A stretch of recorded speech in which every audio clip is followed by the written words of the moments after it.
Donc le diaporama de Taka sur ce sujet des émissions indirectes. Donc les émissions indirectes permettent de comptabiliser les émissions de gaz à effet de serre de différentes façons, et en particulier d'une façon qui nous intéresse, qui est vue de la consommation, donc qui a déjà été citée dans la présentation d'Irak. Mais nous, ce qui nous paraît particulièrement intéressant, c'est que cette comptabilisation vue de la consommation, elle met au centre de l'analyse un acteur capital pour le climat, le consommateur. Donc on va voir d'abord que pour le consommateur, ça vaut le coup peut-être de regarder s'il n'y a pas une unité de mesure un peu plus astucieuse que la tonne de CO2. Et puis ensuite, on se posera la question de c'est quoi le facteur 4 pour la France. Et enfin, je vous présenterai rapidement le nouvel outil MICMAC. Alors, comment mesurer les gaz à effet de serre? On vous propose de les mesurer en kilos de carbone. Alors ça, c'est basé sur la question suivante, combien pèse un litre de carburant? Je laisse un peu réfléchir, mais bon, si vous êtes un peu au courant, le carburant, c'est de l'oil en anglais, donc c'est un peu plus léger que l'eau. Ça pèse un peu moins d'un kilo, ça pèse à peu près 800-900 grammes. Mais dans un litre de carburant, comme son nom l'indique, carburant, il y a surtout du carbone. Donc ça dépend de qualité de carburant, hein, diesel, essence, etc. On peut considérer qu'en gros, il y a à peu près 700 grammes de carburant. Mais si on compte l'énergie nécessaire pour mettre à disposition ce litre de carburant dans la station-service et ramener au litre de carburant, on peut rajouter 100 grammes de carbone. Donc ça, c'est un exemple de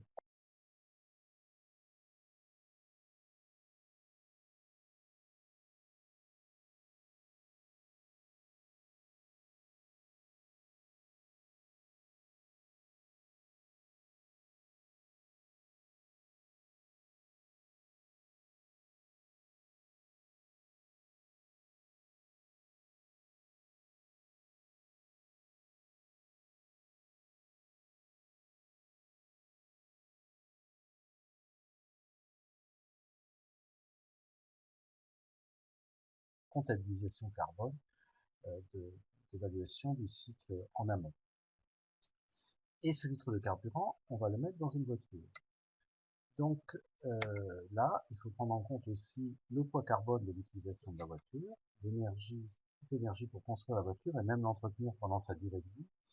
Tout ça transformé en carbone et ramené au litre de carburant. Donc un ordre de grandeur, c'est 200 grammes. Je suis d'accord que cet ordre de grandeur est probablement un peu sous-évalué avec les nouvelles techniques de calcul. Mais bon, ça donne quand même l'addition magique que en comptant comme ça, en comptant donc l'ensemble des émissions amont à l'utilisation de celui de carburant, donc les émissions carbone liées à la voiture, on peut considérer que quand on utilise un litre de carburant, et ben on envoie dans l'atmosphère 1 kg de carbone. Alors si on veut vraiment compter en CO2, il faut rajouter le masse d'oxygène, donc multiplié par 3,67. Donc là on a quand même un ordre de grandeur intéressant et une incitation à compter en kg de carbone plutôt que en tonnes de CO2 ou en grammes de CO2 pour les affiches de publicité des voitures. Alors maintenant, on va se poser la question de c'est quoi le facteur 4 pour la France? Alors, les émissions de la France, et on trouve c'est nouveau intéressant de les compter vu de la consommation. Et donc le RAC aussi a fait des études pour évaluer cette comptabilisation, donc est sensiblement plus importante que la comptabilisation territoriale, je reviendrai là-dessus. Euh, et une façon aussi d'apprécier ce chiffre, c'est de le diviser par le nombre d'habitants français. Ça veut dire que chaque habitant français, euh, en moyenne, a un certain poids carbone en consommation. Alors, le chiffre qui est utilisé là, c'est le chiffre calculé par le cabinet Carbone 4, qui estime en 2010 que le poids carbone français moyen était de 2860 kg. Alors, comment est-ce qu'il se décompose? Où sont répartis ces 2860 kg de carbone? Alors, le logement en représente à peu près 19%.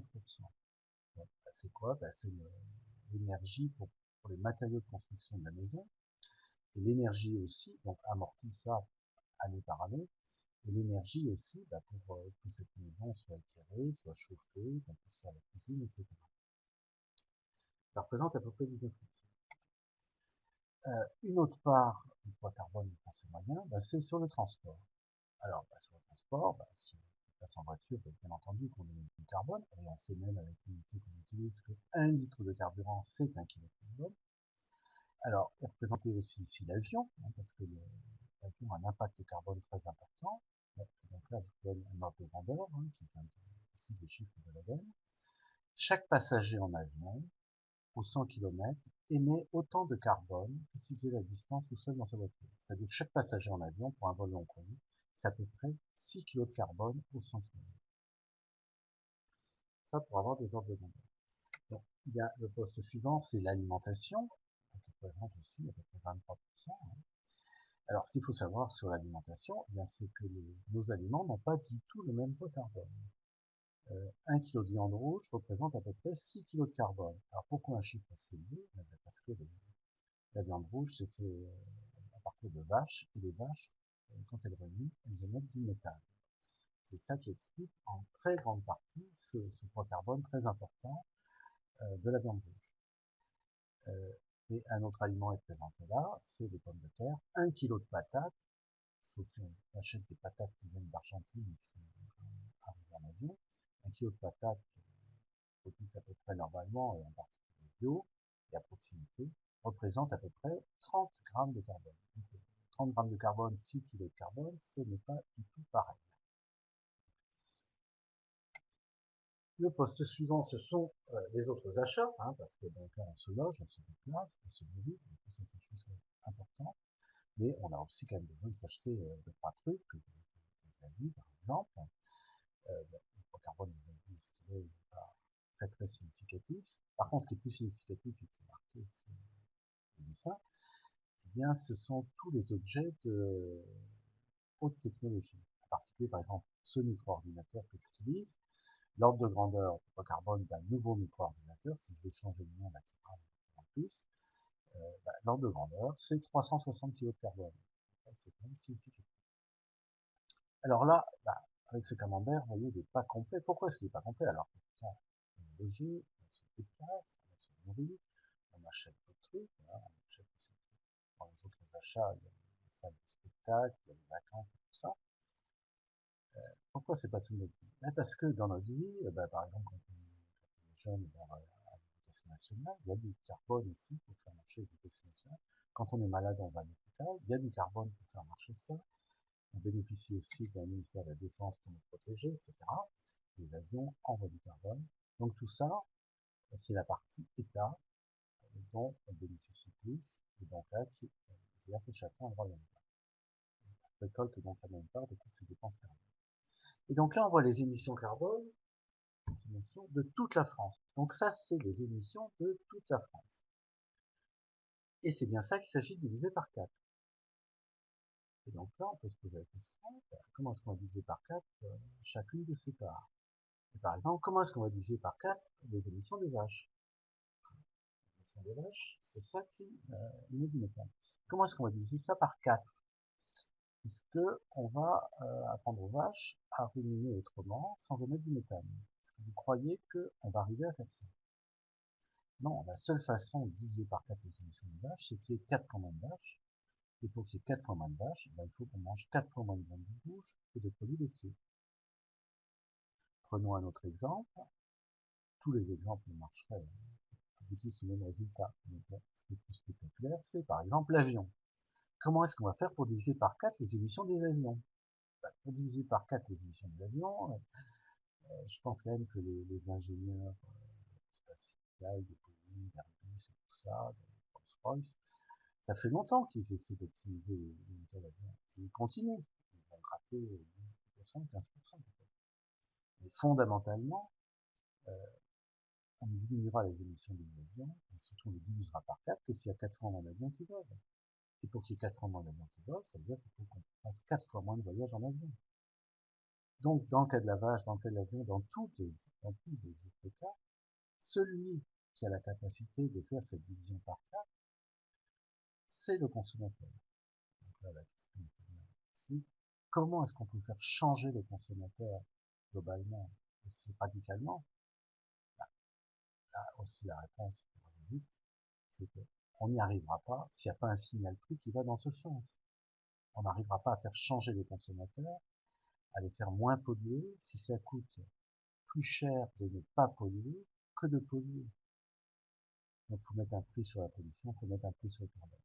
Donc ça, c'est bien entendu le message de TACA, mais vous voyez qu'il est directement lié à cette comptabilisation des émissions indirectes, et en particulier de cette vision de la comptabilisation vue du consommateur. On peut voir les émissions, bien sûr, aussi vue du territorial. Et ce choix de l'angle de vision, c'est pas, il n'y en a pas des angles qui sont meilleurs que d'autres. Ce qui est intéressant, c'est quels sont les angles qui nous apportent des solutions. Et nous, ce qu'on dit, c'est que l'angle de la consommation, tel que je viens de vous présenter là, montre que le consommateur est un acteur absolument central. Voilà. Alors, on va passer maintenant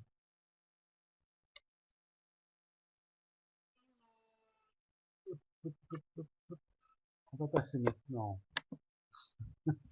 avec cet outil fantastique à arrêter le partage. Ah non, si, non, je vais redemander à le partager. Alors,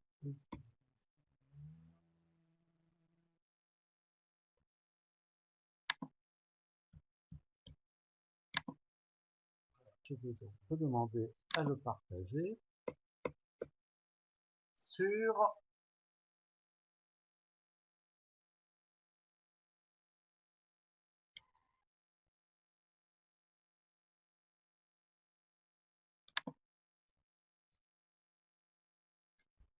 oh,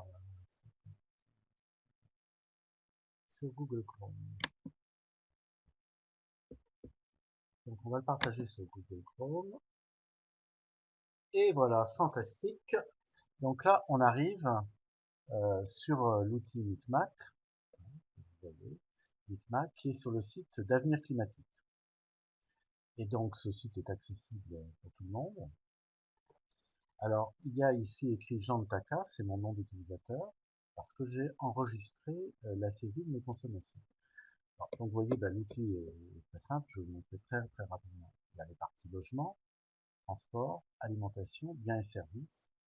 Donc là, on retrouve les éléments du camembert que je vous ai montré tout à l'heure. On a rajouté aussi finances et services publics. Alors, comment ça marche? Du logement, vous voyez, on rentre des informations sur le nombre d'habitants du logement, parce qu'on va diviser les émissions par ce nombre d'habitants pour donner le poids carbone pour chaque habitant. Et puis, on indique, il faut aller chercher sur ces papiers, donc j'ai mis les ordres de grandeur, dans mon cas, de consommation d'électricité, de gaz par an, etc. Et la traduction en kilos de carbone, et aussi en CO2, ceux qui souhaitent vraiment voir le chiffre en CO2. De même sur les transports. Alors là, vous voyez un exemple rapide. Ma voiture, 10 000 km, on est deux à utiliser ma voiture. Cette voiture, notre voiture, consomme à peu près 6 litres au 100. Vous voyez, 10 000 km, eh bien, ça fait que pour chacun, c'est 300 kg de carbone, 300 litres. Ça fait 600 litres divisé par 2, donc 300 litres chacun, qui fait 300 kg de carbone. Vous voyez, l'outil applique l'ordre de grandeur que je vous ai présenté au début, l'unité de mesure tout simple. Et ça, c'est la traduction CO2. Voilà. Il y a aussi l'alimentation, les biens et services et la finance. Ensuite, on peut cliquer sur l'outil, et c'est ça que je fais pour aller très vite, sur l'outil, sur le bouton calculer, et suspense, voilà. L'outil calcule les émissions carbone, qui sont données aussi au moment de la saisie au niveau de chaque ligne, et donc montre le total, compare avec la moyenne française, avec les services publics. Alors je sais pas pourquoi là il y a 2006. un peu moins que le chiffre que j'avais indiqué. Et bon, l'historique, c'est parce que je pense j'ai fait plusieurs calculs.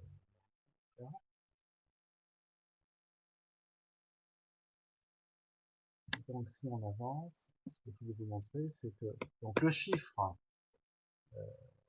qui est indiqué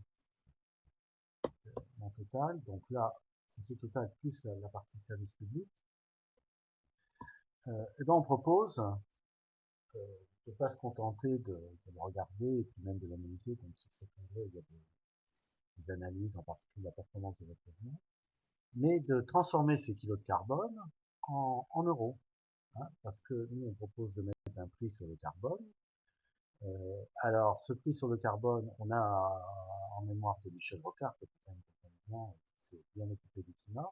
Il a proposé un prix entre 32 euros par tonne de CO2. Donc, à l'époque, comme aujourd'hui, tout le monde ne parle qu'en tonnes de CO2, personne ne comprend ce que ça veut dire. Mais 32 euros par tonne de CO2, c'est un peu moins de 10 centimes par litre de carburant. Un peu moins de 10 centimes par kilo de carbone.